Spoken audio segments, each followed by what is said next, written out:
Welcome. Today we're looking into something that probably hits home for anyone learning something new, particularly languages, staying motivated. Yeah, we got a question about this, and it's such a common thing, that initial spark, Yeah. It's great, but keeping it going, that's the tricky part. Right. And we've pulled together some, well, pretty practical strategies from the sources we looked at, things you can actually do. It's that feeling, isn't it? You start strong, full of enthusiasm, and then maybe a few weeks in, it starts to feel a bit less exciting, more like a chore. Totally. So our goal today is really to unpack some actionable ways to, keep that momentum going. Yeah. And maybe even make it more enjoyable, more effective overall. Okay, sounds good. Where should we start? Well, let's jump right into maybe the biggest one, actually making the learning process itself enjoyable. Yeah. This is key. Because there's often a big gap, isn't there, between wanting the result, speaking the language fluently, and enjoying the day-to-day grind of learning. Exactly. Like you picture yourself chatting away on holiday, but then you're faced with verb tables and, well, motivation can dip. It's like wanting to be fit, but hating the actual exercise. Right. So the idea here is to flip that, find the fun in the process. And a really powerful way to do that seems to be connecting it directly to things you already care about. That makes sense. Using your existing passions as a bridge. So what are you actually interested in? What do you spend your free time thinking about or doing? Is it sports? Are you always checking scores, following certain teams? Or maybe you're really into movies or a specific kind of music. Or perhaps travel is your big thing, dreaming about that next trip. Whatever it is, the strategy is to weave that into your language learning. So if you love travel, Then yeah, focus your learning on travel phrases. Vocab for booking hotels, ordering food, asking directions. Imagine actually using that language on your trip. it makes it immediately relevant, doesn't it? Yeah. It stops being just abstract grammar rules and becomes a tool for something you're excited about. Absolutely. It feels less like study and more like preparation for something cool. I remember when I was learning Italian, I got really into cooking. Oh, yeah. Yeah, so I started looking up recipes in Italian, trying to, figure out the instructions, labeling things in the kitchen. It made vocabulary stick in a way lists never did. It had context. That's a perfect example. Yeah. So for you listening, think about what genuinely interests you. Is it watching shows? Try watching with subtitles in the language you're learning. Maybe pause, note down a couple of new words or phrases you hear often. Or music? Find the lyrics. Try to understand them. Sing along, maybe. Or find online forums or groups where people discuss your hobbies, but in your target language. Immerse yourself in it. Make it personal. Okay, so making it enjoyable is step one. What comes next, once you're finding some fun in it? Then you need to see that you're making progress. That's a huge motivator. We need that feedback loop. Right. Like if you go to the gym, you might eventually see physical changes. But with language, the muscles aren't visible in the same way. So how do you make that progress feel, well, real? One really good way, if you have the chance, is getting specific feedback. If you're working with a tutor or a teacher, Ask them directly. yeah, don't just wait for general comments. Ask them, how's my pronunciation on those sounds we practiced? Or am I using that new grammar structure correctly? Hearing something specific like, wow, your use of the past tense has really improved, is so much more powerful than just good job. That makes sense. Targeted praise feels earned, doesn't it? Just the effort is paying off. But what if you're learning mostly on your own? Well, lots of apps and online platforms now have dashboards. They track things like lessons completed, hours studied, maybe your level progression. So quantifying it. Exactly. Seeing those numbers go up, seeing that you've put in, say, 50 hours or completed 10 modules that can give you a real sense of accomplishment, it makes the effort concrete. And here's something I found really works for me personally. Go back sometimes. Look at material you struggled with maybe a month or two ago. Oh, yeah, that's a great one. Because often you'll look at it and think, I actually understand this now. Or this seemed so complicated before, but now it clicks. That feeling is gold. It really is. You suddenly recognize words you didn't know, or grammar makes sense when it used to be just confusing. Actively looking for those signs of improvement, whatever they are for you, is super important for keeping that motivation high. Okay, so make it fun, see your progress. Got it. Now this next one is maybe a bit counterintuitive. It's about using the fear of loss. Yeah. Loss aversion. It's a well-known psychological principle. Basically, we feel the pain of losing something more strongly than the pleasure of gaining something of equal value. It's kind of weird, but... But it works as a motivator. How does that apply here? Well, the idea is that when you invest something in your learning, maybe you buy a textbook or pay for an app subscription or sign up for classes, you've put something on the line. Skin in the game. Sort of. Exactly. You've made a commitment, often a financial one, but it could also be a significant time investment. And because you don't want that investment to go to waste. You're more likely to actually use the thing. Precisely. There's a higher perceived value. Think about it, that free app you downloaded ages ago versus a course you paid good money for. Which one are you more likely to stick with, even when it gets tough? Probably the paid one. You don't want to feel like you threw money away. Right. Or even just the time and effort you've already put in. Thinking about starting over or letting all that past effort be for nothing can be a surprisingly strong push to keep going. So acknowledging your own investment time, money, effort can actually fuel your motivation to not let it slide. Interesting. It really can be. Okay, so that leads us to the last main point, which is maybe the most pragmatic one. Which is? Accepting that motivation isn't always going to be there and learning to push through anyway. Consistency over feelings, basically. The reality check. Yeah. Because, some days you just don't feel like it at all. Exactly. You're tired, you're busy, life happens. You can't always rely on feeling inspired or energized to sit down and study. Waiting for motivation to strike is often just waiting. So what's the alternative? Just force yourself. Well, yes and no. It's more about building the habit, making it part of your routine, even in a very small way, especially on those off days. So lowering the bar on bad days. Pretty much. Maybe you don't have the energy for a full hour lesson, but could you manage, say, 5 minutes of flashcards? Or listen to one short podcast episode in the language? Read the word of the day email. Tiny habits. Tiny habits. The key is doing something, however small, to keep the chain going.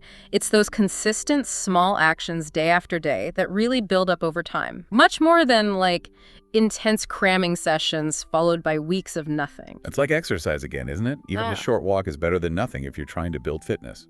It's exactly like that. It's about showing up even when you don't feel like it. That do it anyway mindset. The cumulative effect is huge in the long run.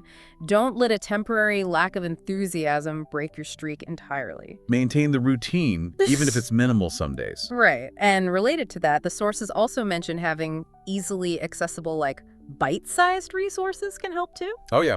Like what? Things like quick PDF guides on specific topics, maybe numbers or common slang, or those mini lessons some platforms offer, focusing on just one verb or one grammar point. So things you can tackle quickly for a small win. Exactly. They make learning feel less overwhelming in the moment and can give you that little boost when you need it. Easy to grab when you only have a few minutes. Okay, that makes a lot of sense. Yeah. So let's recap quickly. We've got 4 main tactics here. Yep. 1, make it enjoyable, connected to your passions. 2, visualize your progress. Track it, see it, feel it. 3, leverage loss aversion. Value your investment. Remember what you've put in. And 4, cultivate consistency. Yeah. Do something, anything, regularly, even when you don't feel motivated. And honestly, even just picking 1 or 2 of these and really trying to apply them consistently could make a massive difference. You don't have to do everything perfectly all at once. Just start somewhere. Absolutely.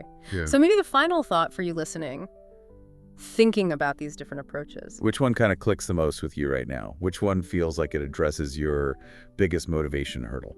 And maybe more importantly, what's one really small, concrete thing you could do, like today or tomorrow, to put that specific idea into practice in your own learning?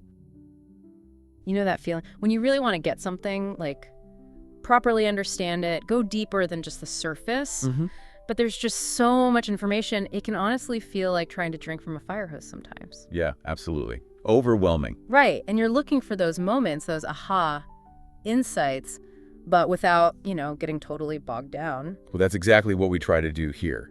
Think of this as a kind of curated journey, a deep dive into the material you sent over. Which in this case is that YouTube transcript about learning English, right? And all the related stuff. Exactly. And our mission, if you like, is to pull out the really practical, maybe the surprising, and definitely the useful nuggets. Especially for you as someone learning English. Yeah, not just vocabulary lists thrown at you. We want to look at the why behind it, the culture, the strategies that actually work. those little details. In the source material you gave us, it covers, well, quite a lot of ground. It really does. We've got essential travel phrases, how to give compliments effectively, tips for staying motivated, which is always huge. Then there's tricky grammar points, beach vocabulary, surprisingly useful, basic sentence patterns, what Americans do in the summer, family stuff. Oh, yeah, the in-laws? Right. Future and past tenses, common questions you might get asked, bad habits to maybe drop, those words that are just hard to say. Definitely need that list. Phrases you want to hear, things American kids just seem to know, differences between British and American English, a lot on grammar questions, and then those sort of unspoken cultural norms. Phew. Okay, it's quite the deep dive we have planned then. It is. So where should we start? Okay, let's dive straight in with something practical, stuff you can use almost immediately. The transcript spent a good bit of time on travel English. Yeah, and what's interesting there, I think, isn't just the phrases themselves, but what they sort of reveal about cultural nuances. We'll take the suggestion to say water, please, instead of just barking water or asking, could I have the check? It points towards, a certain value placed on politeness in service situations. It's subtle. That's a really good point. It's not just about getting what you want, it's about the interaction itself, showing that respect. Exactly. And then on the flip side, the transcript mentioned how direct Americans can be with something like, where is the bathroom? Right. We tend to be pretty straightforward in casual contexts like that. Less indirect phrasing sometimes. Which maybe is actually easier for a learner. Less guesswork. I think so. Yeah. That directness can reduce ambiguity. Okay, so moving from practical needs to maybe building connection. The power of compliments came up. Yes. I always find this fascinating. Language isn't just data transfer, is it? It's about, well, relationships. And the idea in the transcript of those 10 phrases you always want to hear, things like, you're an excellent cook, or you're an awesome friend. These aren't just throwaway lines. They're acknowledging effort or skill or someone's character. And that feels good, right? It strengthens the bond. And it's reciprocal, isn't it? When you get comfortable giving genuine compliments, it kind of encourages positivity all around. You give some, you get some. It's a nice loop. A very nice loop. So, okay, we've got practical phrases, we've got relationship building, but how do you keep going when learning feels like, well, a marathon? Motivation strategies were key in the source too. Yeah, some really concrete tips there. Definitely. Like the advice to really vividly imagine yourself living in an English-speaking country. Picture the day-to-day. I can see how that would work. It makes it less abstract, more like preparing for something real. Exactly. It shifts it from just studying to getting ready. And connecting with the culture, like through music or movies or even history, that makes it less of a chore and more, well, interesting. Absolutely. Makes it richer. And finding funny words, that injects some fun, makes things stick. Cool. Plus the more standard but crucial advice. Yeah.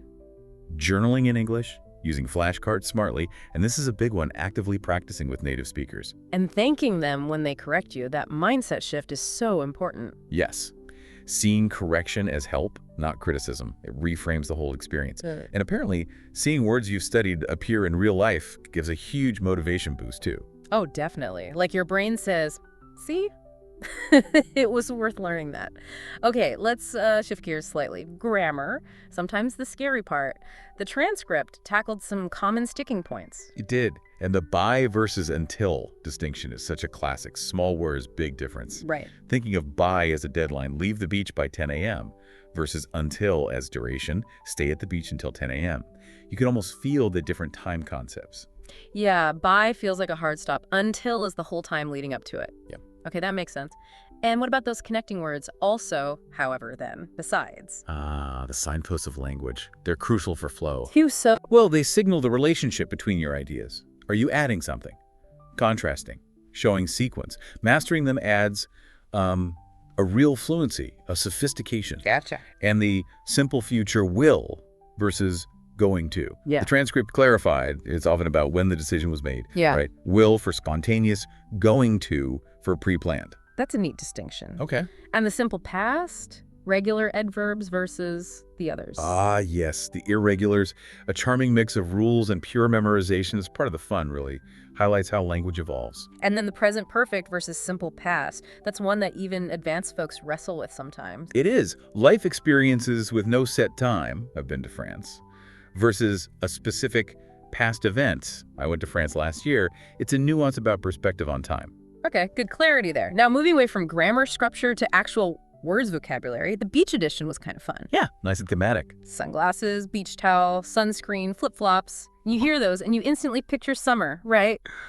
Relaxation. Definitely. And what's interesting is how even simple words carry cultural weight. Like palm trees, for many Americans, that immediately signals vacation or tropical. True. And a beach towel isn't just any towel. It's, big enough, maybe brightly colored. It's fit for purpose. Right. Okay, so we have words, we have grammar. What about stringing them together? Basic communication patterns. The transcript had some core ones. Yes, really useful templates, things like, personally, I think that. Right. Which is great for stating an opinion clearly. Yeah, gives you a confident way to start. Or what does lay mean? Essential for learning. You have to be able to ask. Absolutely crucial. And can you tell me more about that? Empowers you to keep conversations going, show interest, dig deeper. So those three are like a toolkit for basic interaction. Yeah. Share your view, ask for meaning, ask for more detail. Very handy. Very. Now let's broaden out again to the cultural context. The source touched on some really interesting bits of American culture. Yeah, like the summer stuff, going to the beach, having barbecues, pretty typical snapshots of American leisure. Gives you a feel for social gatherings. And understanding family terms, especially the in-law relationships, that's quite important for navigating social chat or understanding stories people tell. Definitely. And the shoes inside thing, I found that quite revealing. How so? Well, that it's not a single strict rule. It varies by region, by household. It shows culture isn't monolithic. That's a great observation. It's often more nuanced than stereotypes suggest. And then there were those charming things every American kid knows. Yeah, like saying please, the magic word. Right. And classic games. Hide and seek, duck, duck, goose. Even that eeny, meeny, miny, mo rhyme for choosing things. Takes you right back. It's a glimpse into shared childhood culture. It really is.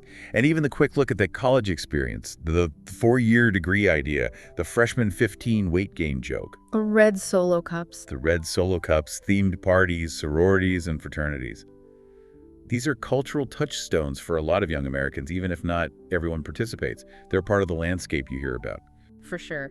And finally, the transcript mentioned the original host's take on American pronunciation. Yeah, the observation about tending to enunciate each sound quite clearly. Compared to some other varieties of English, perhaps? Potentially, yes. Just being aware of that general tendency, that characteristic, can be useful for listening and maybe even for working on your own pronunciation if American English is your goal. Wow. Okay, when you lay it all out like that, we've actually covered a huge amount of ground. We have, from really practical phrases to deep cultural insights, effective learning strategies, all drawn from that one source you provided. It feels like a proper deep dive, extracting those key takeaways. Well, the aim was definitely to give you some valuable, usable knowledge for your English journey. Hopefully, we've hit on some areas that feel really relevant to you. So here's something for you, the listener, to chew on. Thinking back over everything we've just discussed, all the phrases, the grammar points, the cultural bits, what was the most surprising thing you heard? Yeah. Or maybe, what's one new phrase or idea that you think, okay, I could actually use that soon? Just take a moment to let that sink in. And looking ahead, as you continue learning and exploring, what else are you curious about? What other parts of English, or American culture, or maybe even British English differences would you like us to tackle in a future deep dive? Yeah, let us know. Your interests really do guide where we go next with these discussions. You know, it's interesting how many of us feel this constant pressure to level up our English. Oh, definitely. Whether it's for work or maybe travel or just the sheer joy of connecting with more people, right? That desire to communicate effectively is pretty universal. It really is. So we've been digging into a really helpful video from EnglishClass101.com that, well, it breaks down some actionable ways to actually make progress. Absolutely. And I think what resonates with so many is that feeling of being stuck, especially when it comes to speaking. You might understand a lot, but getting those words out smoothly, that can feel like a completely different challenge. Exactly.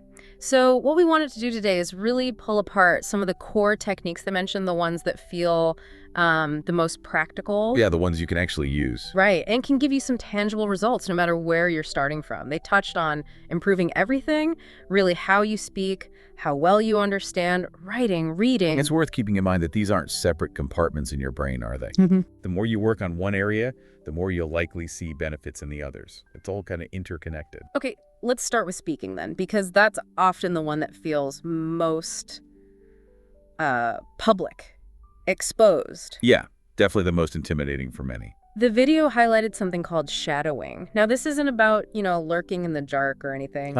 It's a really focused way to train your mouth and your ears. What's fascinating about shadowing, I think, is how directly it engages your physical ability to produce the sounds of English. How so? Well, you're essentially listening to a speaker and trying to mimic them in real time, paying attention to their pronunciation, the intonation, the rise and fall of their voice. Oh, like the rhythm, too. Exactly, even the rhythm of their speech. It's like being a vocal echo, sort of. That makes sense. It's almost like when musicians practice by playing along with a recording, maybe. That's a great analogy, actually. Yeah. You're trying to match the original as closely as possible, not necessarily focusing on understanding every single nuance at first, but really getting the feel of the language in your own voice. Precisely. And to really amplify the benefits, the video emphasized the importance of using the lesson transcripts. Right, seeing the word. Yeah. When you can see the words while you're hearing and repeating them, it creates a much stronger link in your brain. You're not just mimicking sounds, you're associating those sounds with their written form. And the really practical takeaway here, which is great, is that EnglishClass101.com provides these transcripts for free with all their lessons. That's incredibly helpful. Yeah. We've put a link in the description where you can check that out and even get a free account to access everything. It just takes away that guesswork, doesn't it? It really does. You're not just blindly repeating, you have a visual guide right there. Exactly. It's a two-pronged approach. It reinforces both your pronunciation and your understanding of how English sentences are actually structured.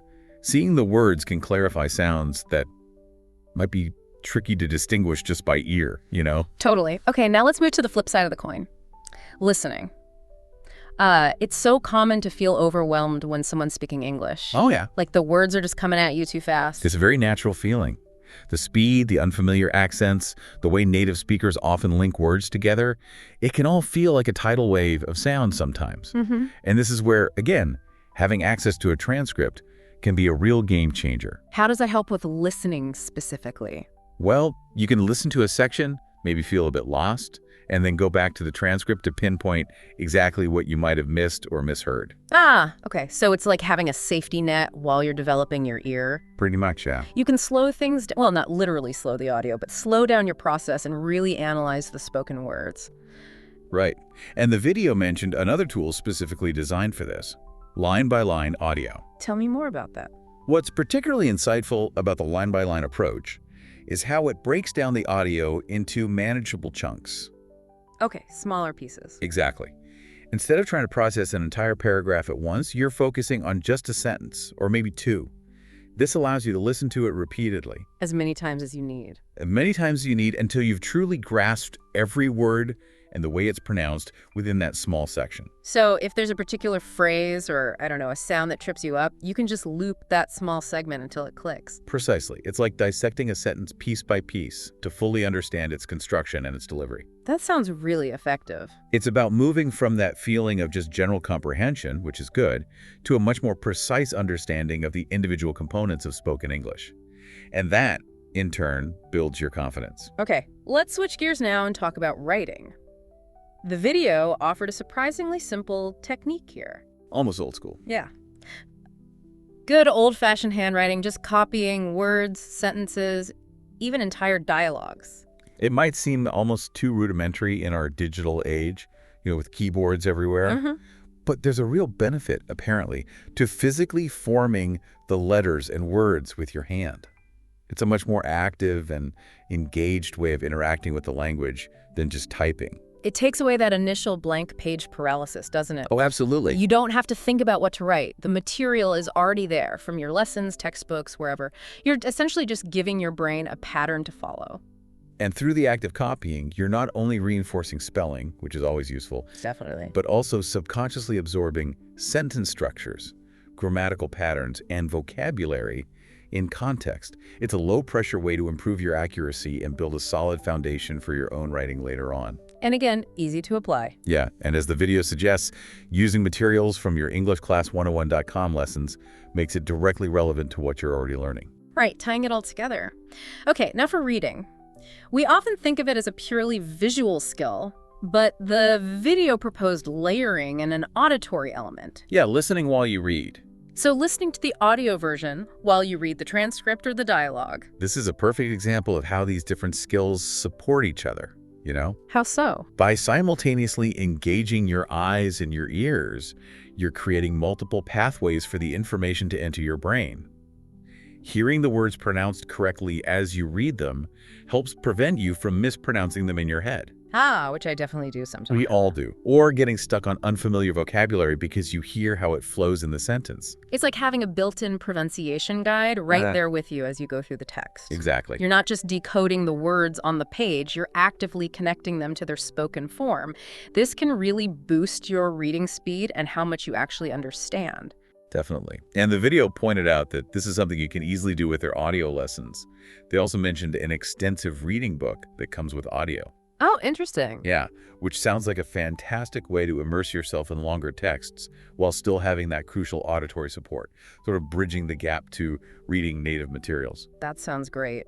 And speaking of valuable resources, it's always good to see new materials becoming available. The video highlighted a few recent additions that sounded really useful. They did. The Ultimate Listening Comprehension Practice video seems like a fantastic way to really put your understanding to the test. More challenging, maybe. Possibly, yeah. More immersive, perhaps. Yeah. And downloadable, too, which is handy. And the Language Learning Strategies PDF guide, that sounds like something that could provide a more structured approach, maybe. Yeah, a more thoughtful approach to your overall learning journey. That kind of thing can make a big difference in staying motivated and, effective. True. Keeping that momentum going. Absolutely. Yeah. And then the top 15 job interview questions. That's such a practical resource for anyone looking to use their English in a professional setting. Oh, definitely. Things like, where do you see yourself in 5 years? Or, why do you want this job? Exactly. Knowing how to confidently ask and answer those key questions in English can be a real advantage. It's all about giving learners the specific tools they need for different real-world situations, isn't it? It seems so. And it's great that they make these resources so accessible. Again, links for all that are in the description. What's also a really dynamic way for learners to engage is the challenge they've put out there. Oh yeah, I saw that.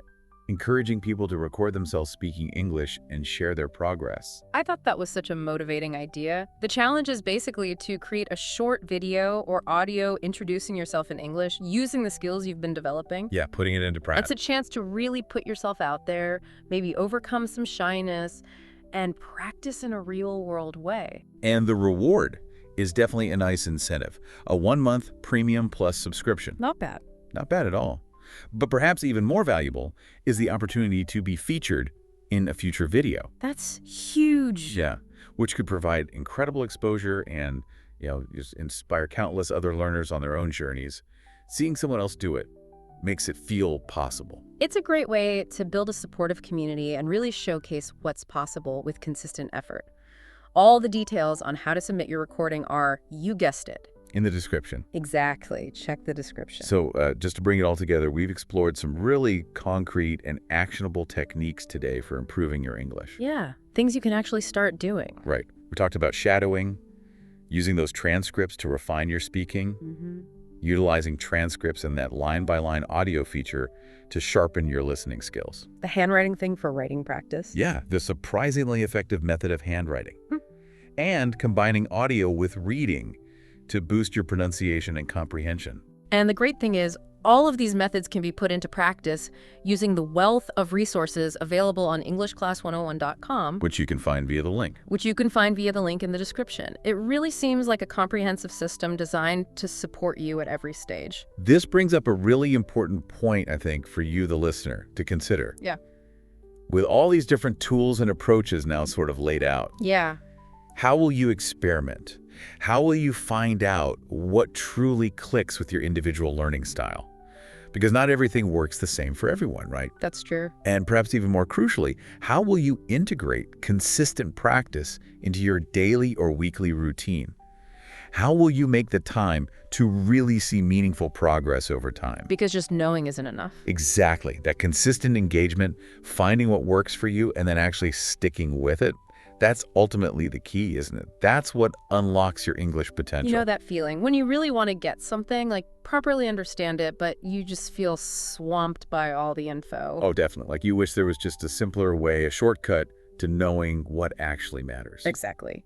Well, that's kind of what we're digging into today. We're looking at how really effective language learners actually do it, what habits they have.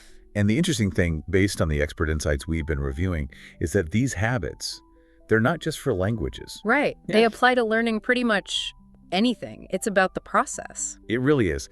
Less about specific language tricks, more about the fundamental ways we make knowledge stick.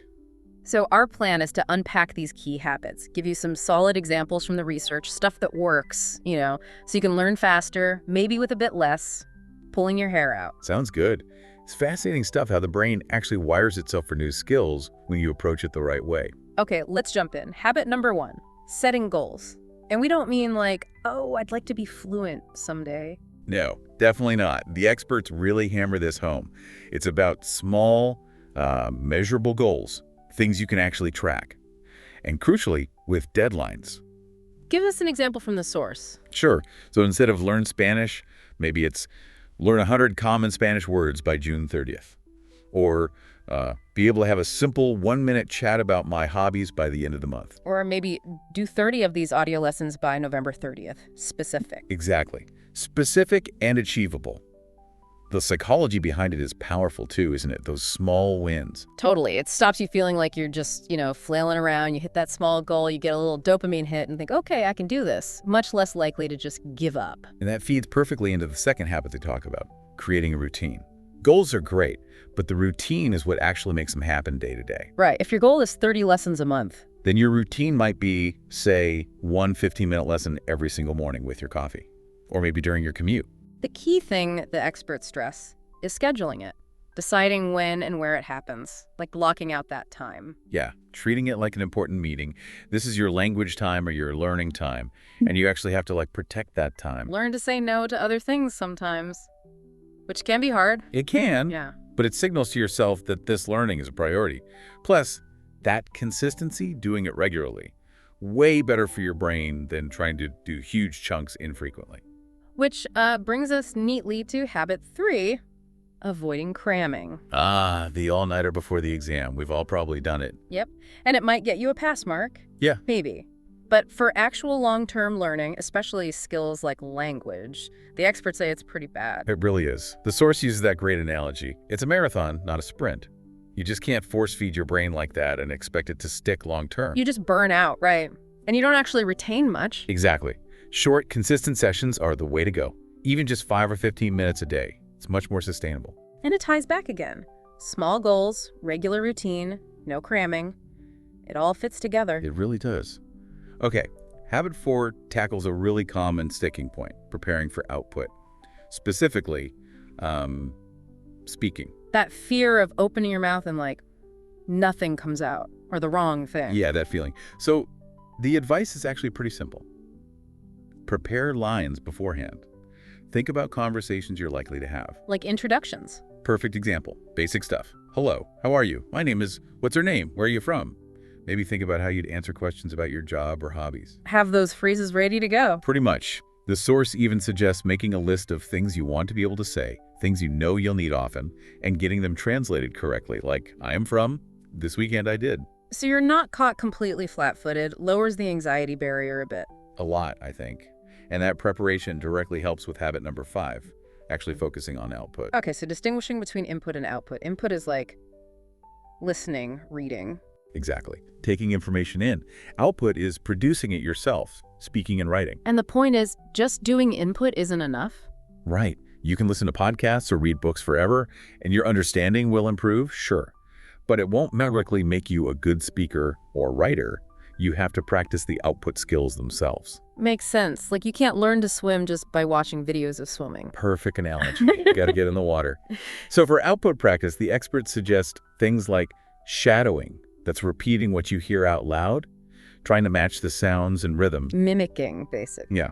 And for writing, actually physically writing things out, copying sentences, writing your own short paragraphs. It engages the brain differently than just reading. Got it. So we've got goals, routines, no cramming, preparing to speak, and actually doing the speaking and writing.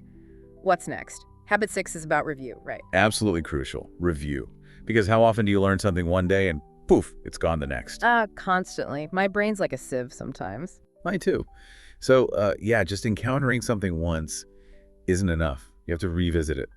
Grammar, words, those phrases you prepared. So how do we review effectively? What do the experts suggest? Well, spaced repetition systems, like flashcard apps, get mentioned a lot. They're designed to show you information right before you're about to forget it. Really efficient. Okay, those apps.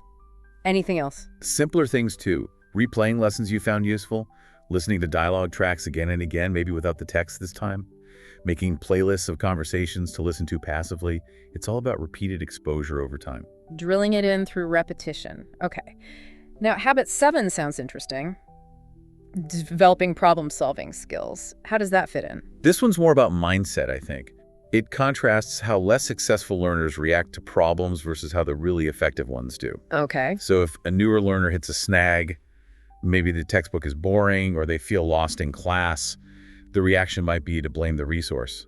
This book is useless, or this teacher isn't good. Right. Point the finger outwards. Yeah, and then maybe they just stop. But the successful learners, they tend to see it as a problem they need to solve. How so? Well, if the textbook is boring, they'll actively look for other materials online, maybe find videos or ask questions in a forum. If the class isn't working, they find a language exchange partner or use an app for more practice.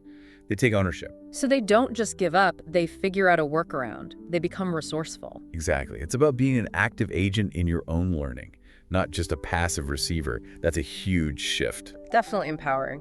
Okay, habit number 8. Leveraging your strengths. This is about motivation, really. If you find you're naturally better at, say, speaking than writing, or you just enjoy the speaking part more. We'll lean into that. Yeah, lean into it a bit. Spend a bit more time on the parts you enjoy or excel at. It makes the whole process feel less like a chore. And that enjoyment probably helps you stick with the routine, right? Totally. If you're having some fun, you're way more likely to keep showing up. It builds positive momentum. Doesn't mean ignore weaknesses, but use your strengths to keep yourself engaged. Makes sense. Habit 9 hits close to home for many, I suspect. Overcoming procrastination. Oh yeah, the old, I'll do it later. The source links this often to just feeling overwhelmed. The task seems too big, too daunting. So you avoid it by doing anything else. Tidying the sock drawer suddenly becomes vital. Been there. So the antidote ties back to those earlier habits again.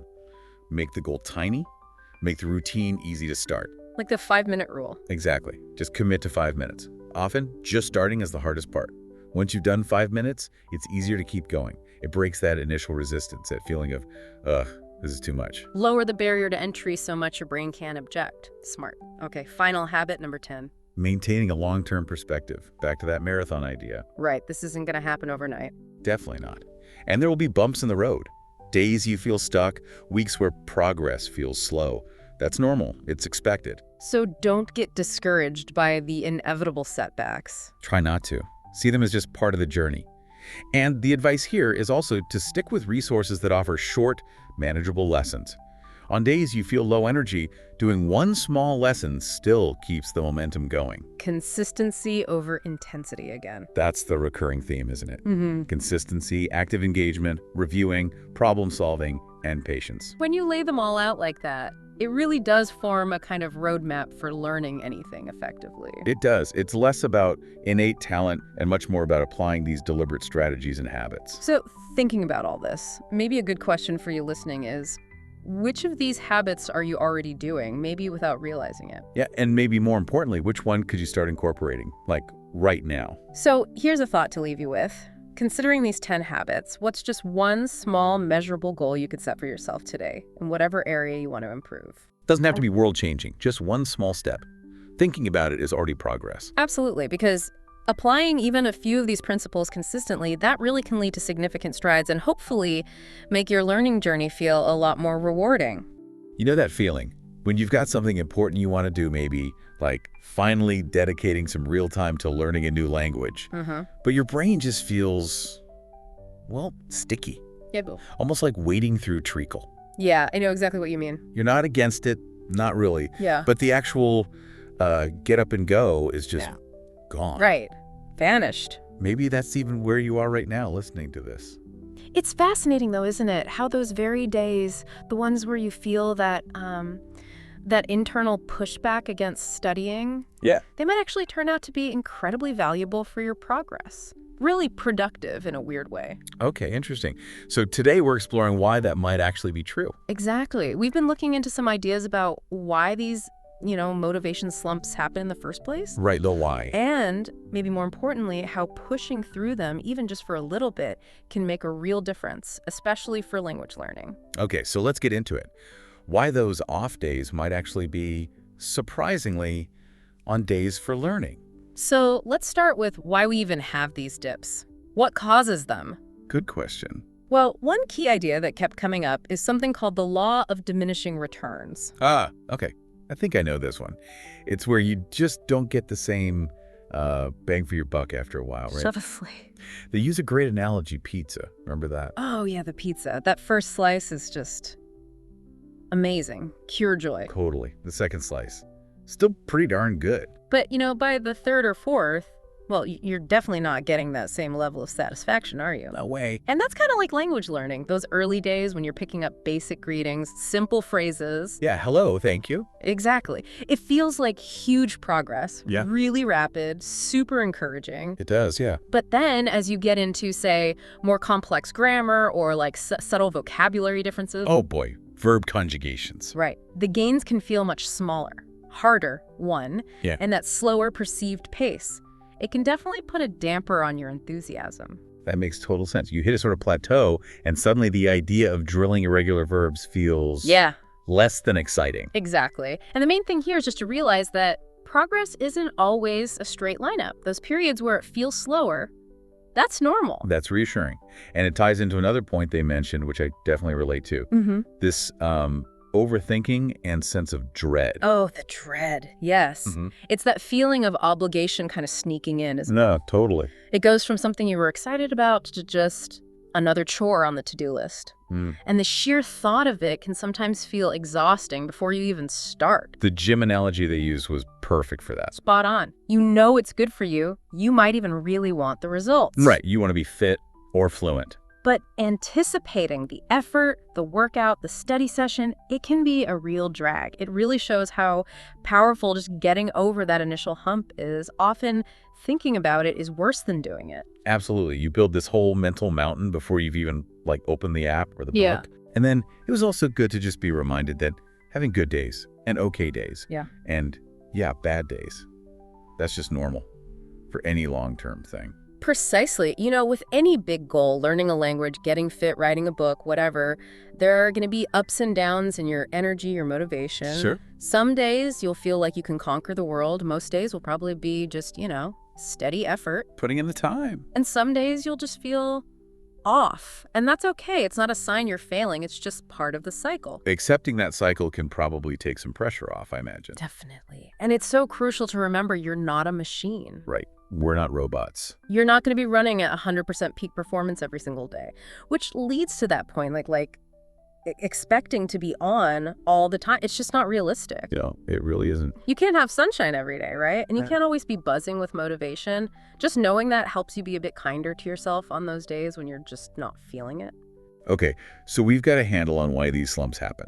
Diminishing returns, overthinking, it's natural, we're not machines. Makes sense. Right. But now, for the really interesting part. Yeah.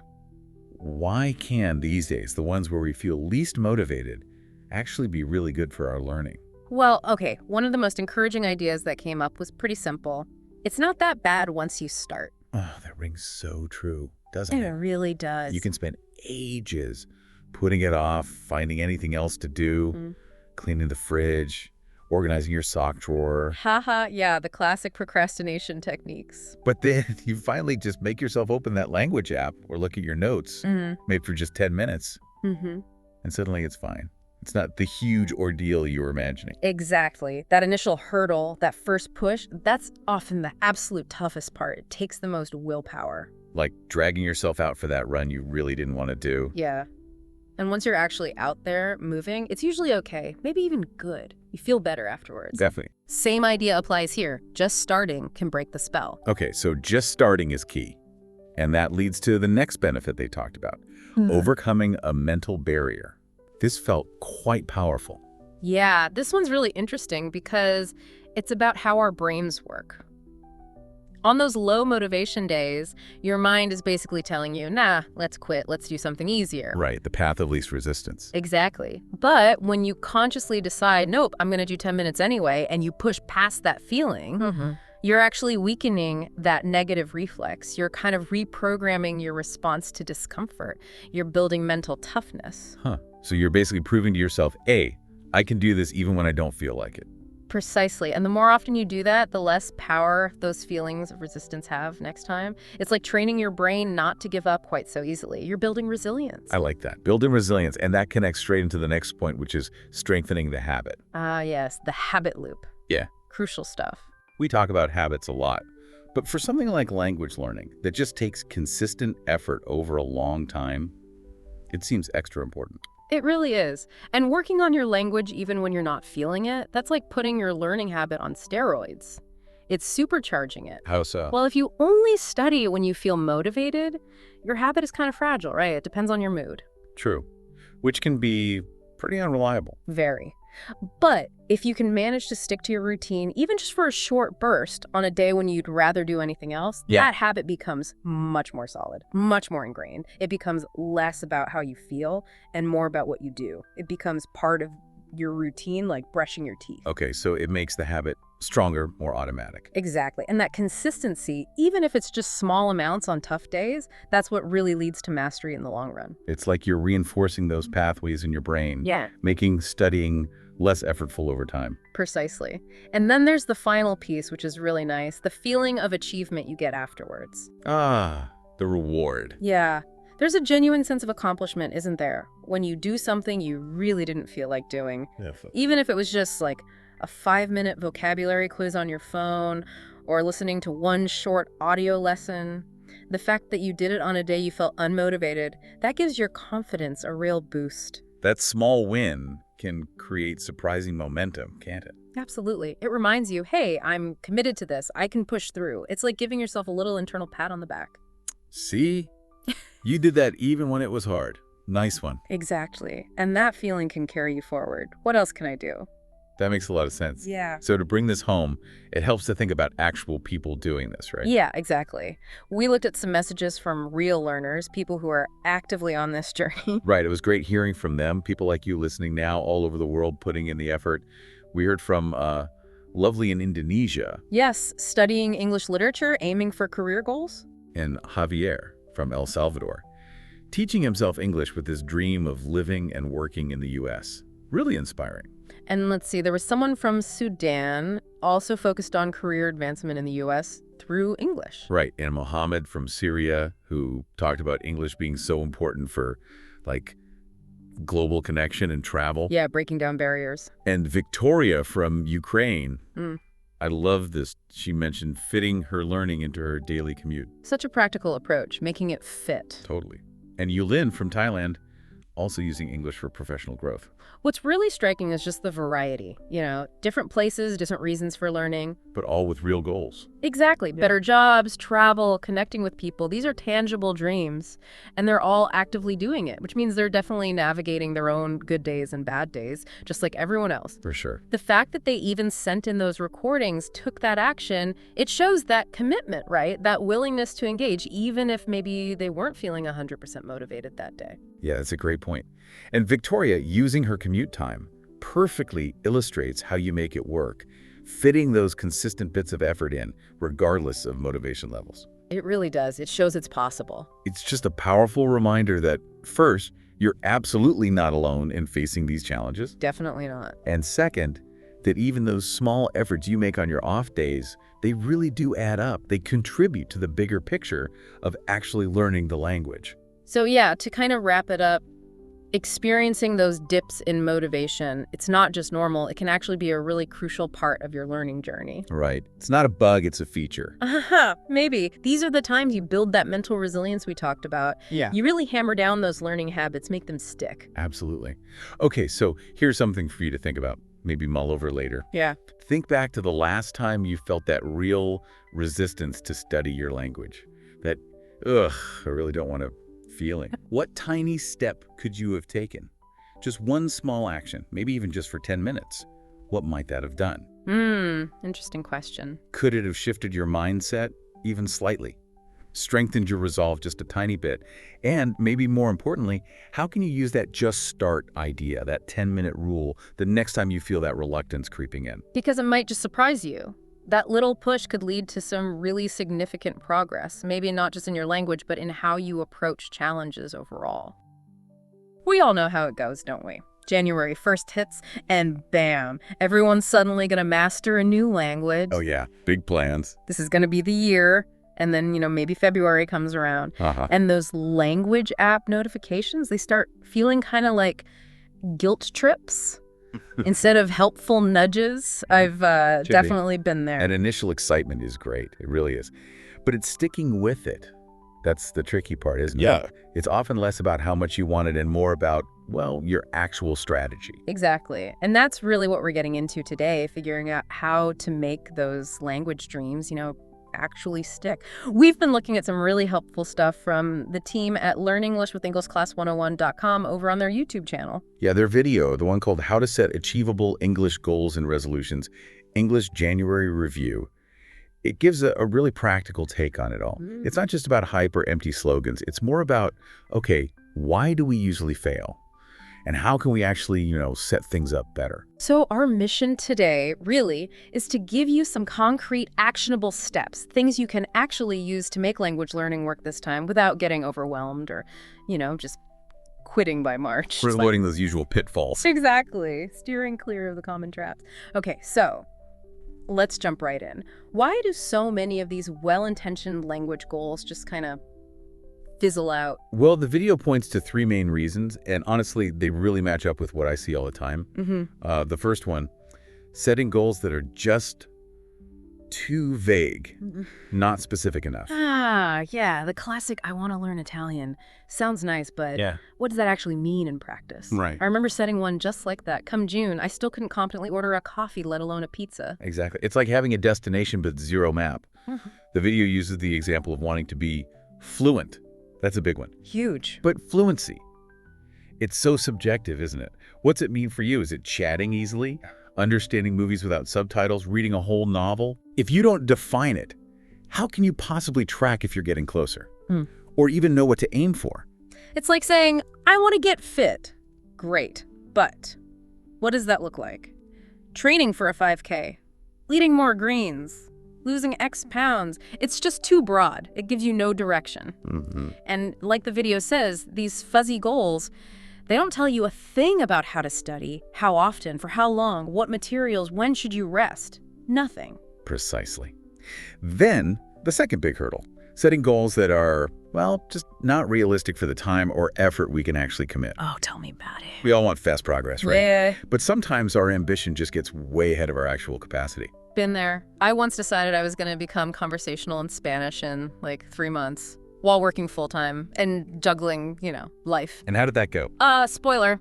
It didn't happen. It's so easy to get swept up in that initial enthusiasm. Oh, sure, total immersion works wonders, but the video touches on just how much time that takes for really rapid fluency. Right. We're often talking about hours, like multiple hours of focused study every single day. Wow. For most people, with jobs, families, other stuff.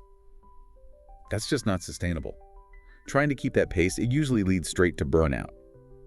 And then you just give up. Yeah, it creates this intense pressure, doesn't it? You feel like you're always behind schedule, which is super demotivating. Okay, so vague goals, unrealistic timelines.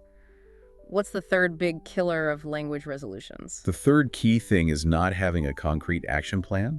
You could have a goal that's specific, maybe even realistic. Okay. But if you don't have a plan for how you're going to get there, it's still basically just a wish. Like knowing you want to go to, say, California for vacation, but having no idea if you're driving, flying, taking a bus, no route planned. Exactly that. That really hits home. I remember wanting to learn basic Korean phrases before a trip. Specific enough, right? Just like it.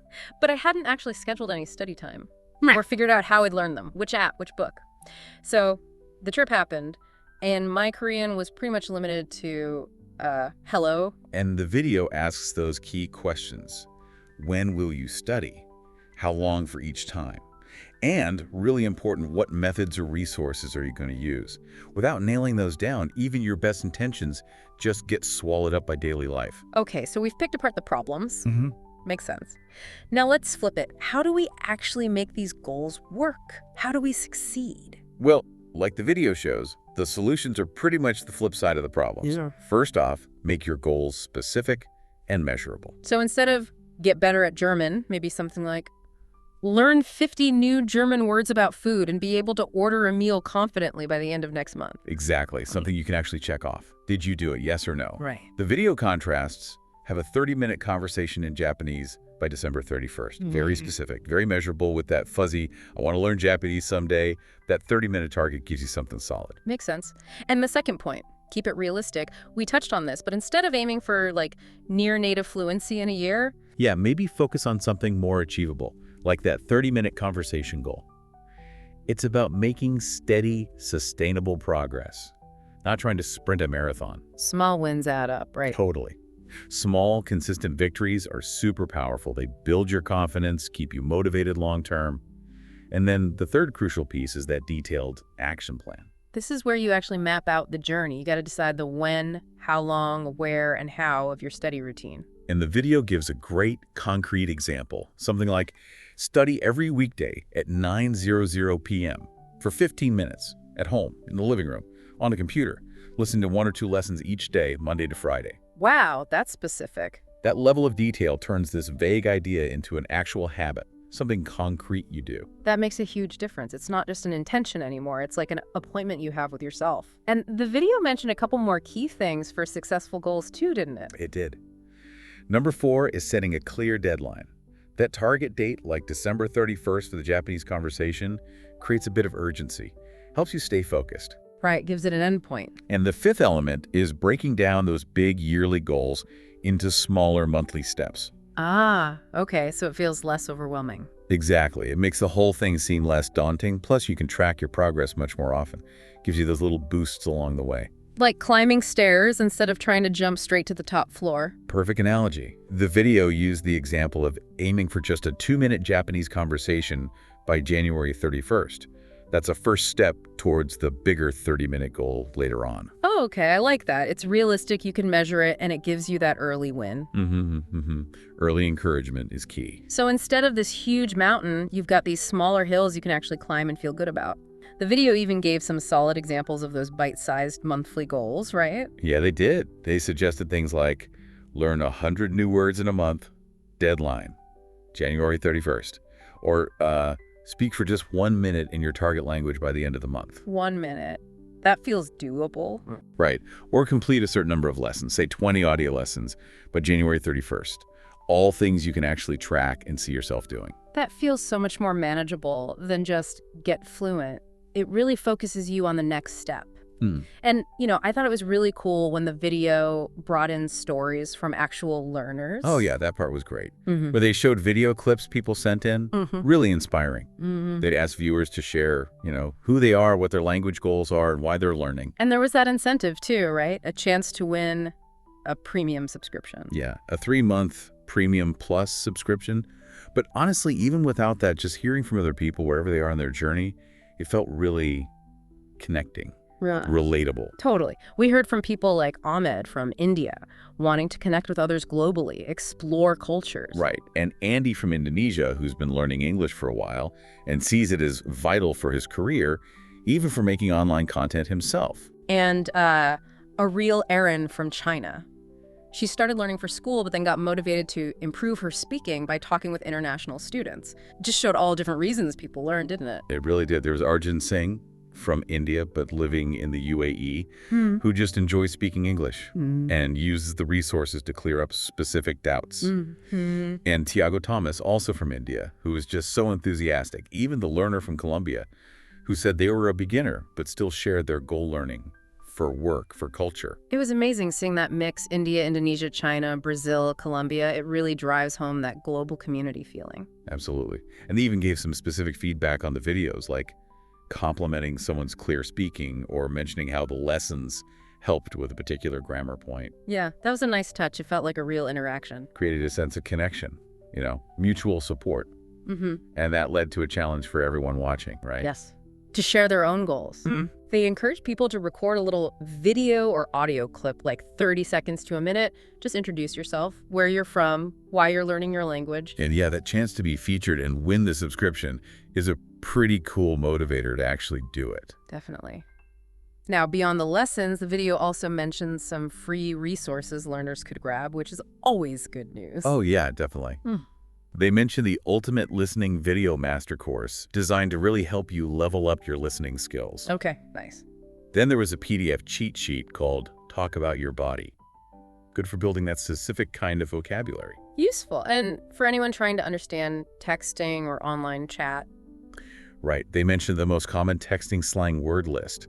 Super helpful for figuring out those informal chats with native speakers. Totally. Could save some confusion. And one more.